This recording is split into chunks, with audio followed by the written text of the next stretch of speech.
Magandang umaga po sa iyo, sir. Para po sa akin, ang paggamit ng kabataan ng mga halo-halong Ingles, Tagalog, at mga bagong likhang salita sa social media ay isang malinaw na halimbawa ng pagiging dinamiko ng wika. Ibig sabihin, ang wika ay hindi kailanman nananatiling pareho. Ito ay patuloy na nagbabago, umuunlad at umaangkop sa panahon, teknolohiya at kultura ng mga gumagamit nito. Sa social media, tulad lamang ng TikTok at Twitter, mabilis ang palitan ng ideya. Kaya natural lamang na lumitaw ang mga bagong salita at mga ekspresyon, gaya lamang ng core memory, cringe, o at ang nabother na ako. Ayon kay Ferdinand de Saussure, ang ugnayan ng signifier o anyo ng salita at signified o kahulugan nito ay arbitraryo. Ibig sabihin, walang likas na koneksyon ang salita at ang kahulugan nito. Dahil dito, maaaring magbago ang gamit ng mga salita depende sa kasunduan ng isang grupo ng tao. Kung ang isang komunidad ng kabataan ay nagkasundo na gamitin ang mga bagong salita o pinaghalong wika upang mas maipahayag ang kanilang damdamin, ito ay nagiging bahagi na ng kanilang sistema ng komunikasyon. Kaya, para sa akin, ang ganitong pinangalan ay hindi dapat tingnan bilang pagkasira ng wika, kundi para sa akin ito ay bilang patunay na ang wika ay buhay, dinamiko at patuloy na nag-a-adjust sa modernong paraan ng pamumuhay ng pakikipag-komunikasyon.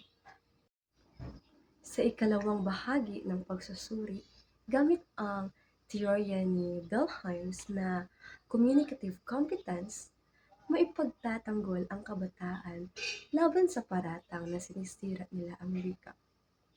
Ayon kay Himes, ang pagiging mahusay sa wika ay hindi lamang nakabatay sa tamang grammar o linguistic competence, kundi sa kakayahang gamitin ang wika ng angkop sa sitwasyon, kausap, layunin at konteksto.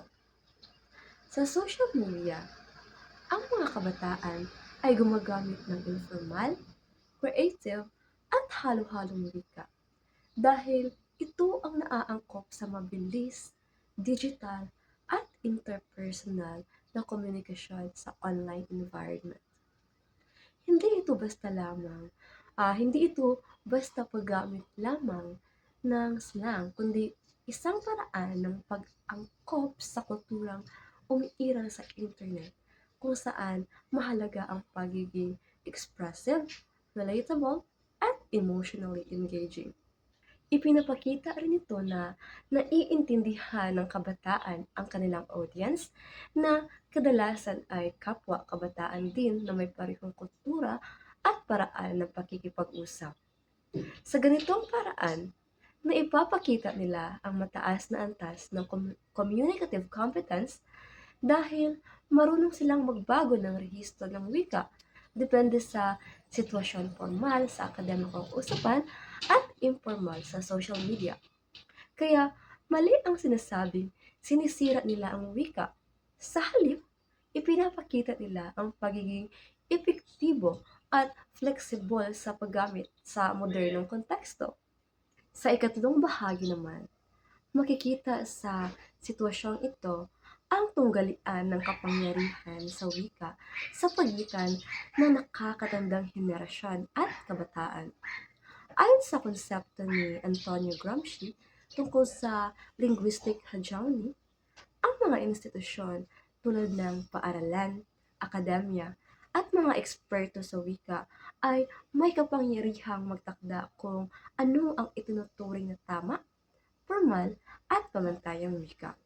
Dahil dito, ang pananaw ng nakatatanda ay kadalasang nakasentro sa ideya na ang purong Filipino ang dapat gamitin at anumang paghalo o pagbabago ay itinuturing na mali o paglihis. Ngunit sa kabilang banda, Ang kabataan ay lumilikha ng sariling paraan ng paggamit ng wika sa social media na hindi kontrolado ng mga institusyong ito. Dahil sa digital na espasyo, nagkaroon sila ng mas malayang paglikha ng mga salita, ekspresyon at estilo ng komunikasyon. Ang banggaan na ito ay nagpapakita na ang wika ay hindi neutral. Ito ay may kaakibat na kapangyarihan kung saan may mga grupong may naiimpluwensya sa paghubog ng pamantayan sa wika. Ang kabataan, sa pamamagitan ng social media, ay unti-unting binabago ang dating pamantayan at nagdadala ng bagong anyo ng komunikasyon. Samantala, ang nakatatanda ay patuloy na ipaglaban ang tradisyonal na pamantayan.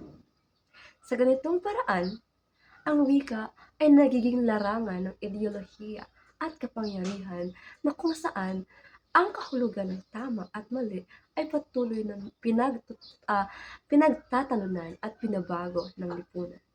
Ang banggaan na ito ay nagpapakita na ang wika ay hindi neutral.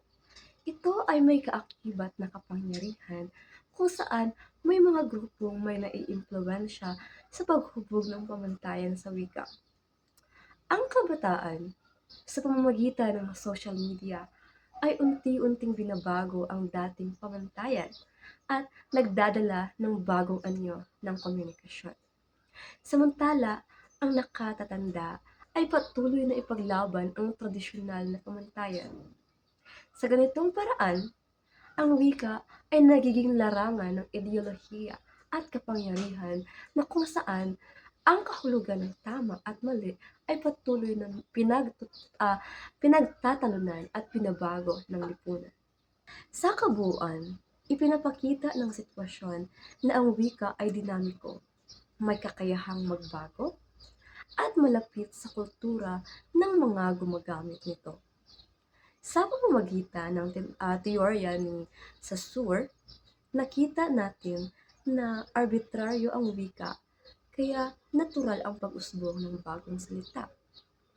Habang sa teorya ni Himes, napatunayan na ang kabataan ay may mataas na communicative competence dahil naaangkop nila ang wika sa digital na konteksto. At sa pananaw naman ni Gramsci, nakita natin na ang wika ay larangan ng kapangyarihan na kung saan nagkakaroon ng tunggalian sa pagitan ng tradisyon at modernong paggamit. Kaya ang ganitong uri ng wika sa social media ay hindi dapat ituring na mali, kundi bilang ebidensya ng patuloy na pag-unlad ng komunikasyon sa makabagong panahon. Yan lamang po at maraming salamat.